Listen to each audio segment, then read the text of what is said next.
Good evening. My name is Rebecca Tinknell, and tonight I will be discussing performance assessments and how they can be implemented into the school system. First, I'll be taking a look and analyzing the Envision Deeper Learning Student Assessment System.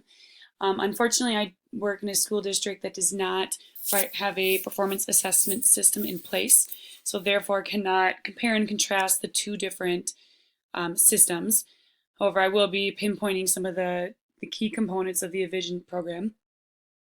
I will be giving examples of a performance assessment that I've used in my geometry classroom for the past couple of years.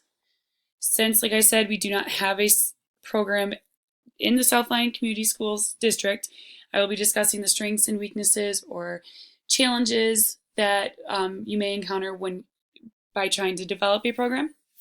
And lastly, I'll give you an analysis of the Performance Assessment Planning Template and Performance Assessment Quality Rubric. So first off, let's talk about the Envision program. The Envision program is developed by teachers, and these performance assessments are based off of the Common Core standards. The Envision program philosophy is viewing high school as a four-year project where everything builds towards one final performance. So throughout the multiple performance assessments that the students take part in, each assessment has three parts. There's the task, the outcome, and the rubric. And what I found very interesting is that the performance assessments are not designed for only one specific subject, but rather encompass all core subjects into multiple assessments. So by doing this, students are learning the important differences in subject-specific thinking. They're being asked to write in a science class or do math in a science class, pushing them out of their comfort zone a little bit. The Envision program has the students take part in 4 different tasks. The first one is a research paper. They must do an analysis, they must do an inquiry, and then they must have a creative expression where they're creating a visual that represents what they've learned. So through these 4 different tasks, the goal here is mastery learning. So what that means is the students are evaluated and told which topics or which tasks that they still need to practice and which ones they have mastered. The only way to get to that mastery learning is through repetition. And for that reason, the Envision program believes in no more than 5 performance assessments so that you have the time to repeat these and work towards that mastery goal. So during their 4 years, the teachers are held accountable for teaching the tasks enough so the students have a chance to attain that mastery of the 4 skills. So that way by their junior and senior year, they can start picking which pieces they want to represent their portfolio.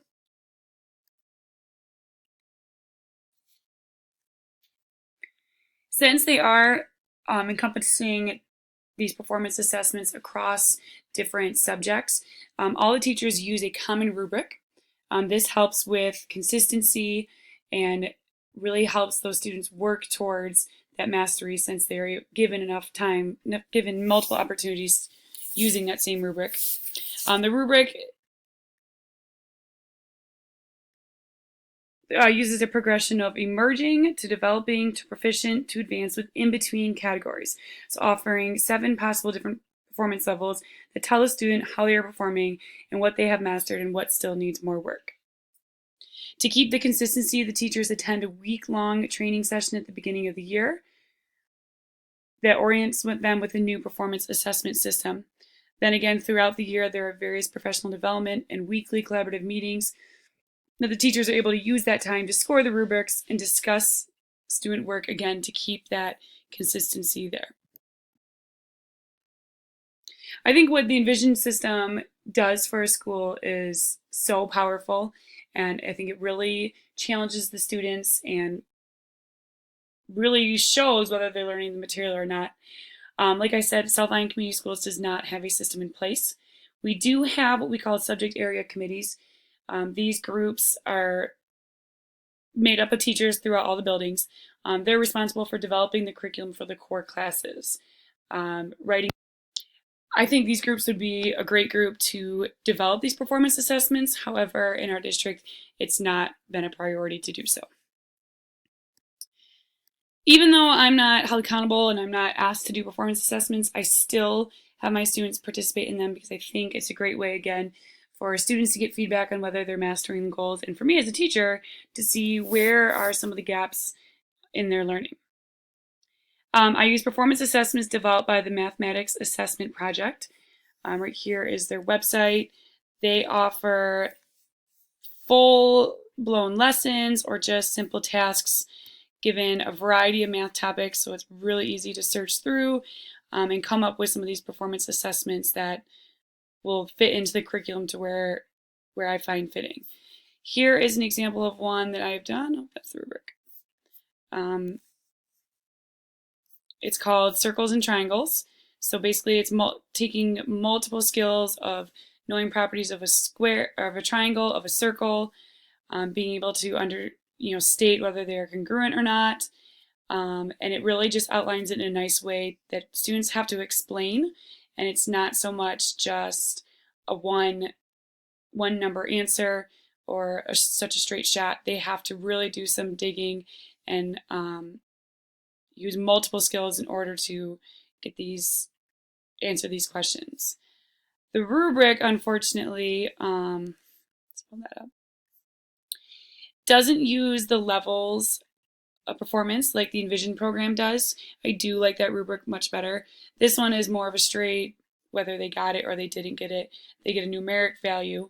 What I do like, though, since I obviously cannot be trained in this since not my whole school does it, is this website provides student work and samples and how you should be scoring them based on the student work that they provide for you.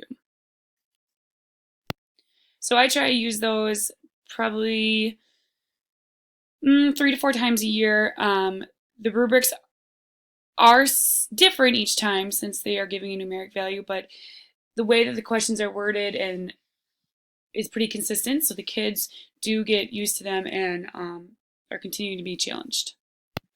Like I said earlier, Southline does not have a program, but I think with our subject area committees, that would be a great opportunity for performance assessments to be developed. Whoops, I want to start with the strengths. So I've come up with a couple of strengths. First of all, it's teachers get the opportunity to work with other teachers in other departments if we choose to do them as cross subjects. So often we get isolated in our own departments and don't have an opportunity to collaborate with other teachers and come up with a way that we can mix these subjects together to really challenge the students. I think the performance assessments are awesome in terms of challenging the students. Again, it's forcing them to think, being able to write in a math class and being able to do math in a science class, and it pushes them out of their comfort zone because so often you see a student not be able to write once they leave English. These performance assessments aren't just straight, plug and chug.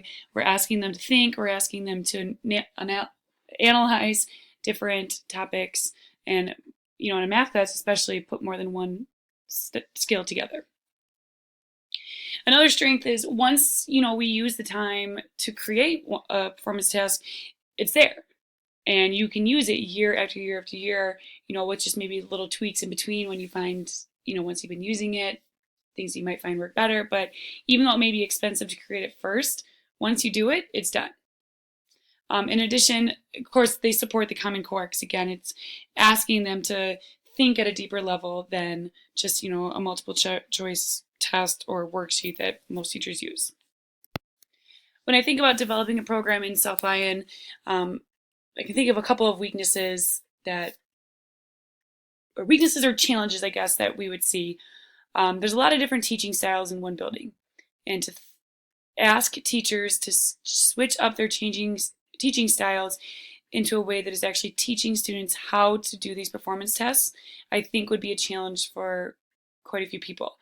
There is a certain teaching style that makes students think and dig a little deeper and not so much just plug and chug and find an answer in 10 seconds. I'm thinking of a math class. So that would be a challenge because I don't think some teachers have that teaching style, and that would be asking them to change and just change a lot of their beliefs. And to piggyback off that, having to come together with a lot of different philosophies and a lot of different beliefs to come up with that common rubric. In addition, the consistency would be a challenge, getting teachers to commit to doing this all year long.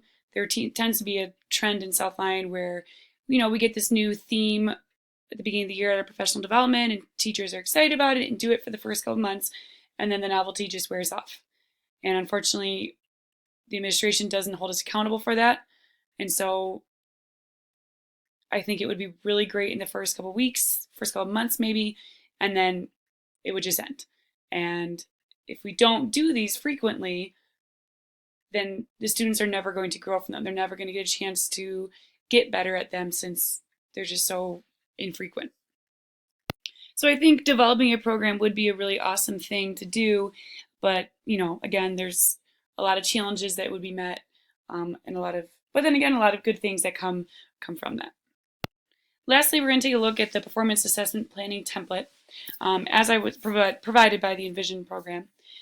As I was going through this, if it ever comes to the day where I do develop my own performance assessment, I think this template does an awesome job. I noticed that, at first it's starting out with the outcomes. What are you trying to measure? So it really makes you define what the goal of this performance assessment would be. It's always focused on the student. So student-friendly language, what is the student doing at this time? It helps you break down your learning targets so that we bring it into manageable chunks for the student. Again, it's very student driven, and it's keeping your focus on what you are asking this student to do. It's asking about the rubric, and again, be careful you're not evaluating something different from or more than what is targeted or taught. According to that reading said that if you have too many goals, that's almost as bad as not having a goal. Because if you have too many things that you're asking them to do at once, most likely none of those goals are going to be met. I teach co-taught geometry, so I have a lot of different learners in my class. So it was exciting to see that it's taking into account that the different learning styles and what type of accommodations might be made so that all students can, be successful and complete this performance assessment with the best of their ability. And it, double checks what resources you would need. It incorporates technology, videos, and websites. But overall, I think it just does a really nice job of laying out and giving teachers a checklist as they may go through and start creating their own performance assessments. Lastly, we're going to take a look at this performance assessment quality rubric. This is a good checklist, again, and a way for teachers to score their performance assessment just as they'd be scoring the students' work on the performance assessment. So I think it does a great job of, again, keeping teacher in check of what's the criteria, what does each performance assessment need, and it ranks them, whether, if we still need to do some work on this performance assessment or if you're ready to go, and if it's even above or beyond. Like I said, I have never created a performance assessment.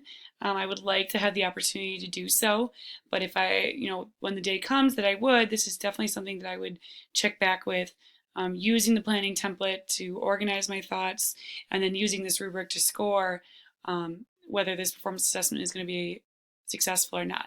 I did really like the opportunities for self-assessment, peer and teacher feedback, so making sure that the students will have the opportunity to revise and resubmit work and to reflect on their learning. That's something big in our district, and giving the students the opportunity to self-assess so that they are made aware of what improvements they can do to their own work. But again, I'm very intrigued by this Envision's system, and I wish I had at work some of the support and motivation to use more performance assessments in my classroom.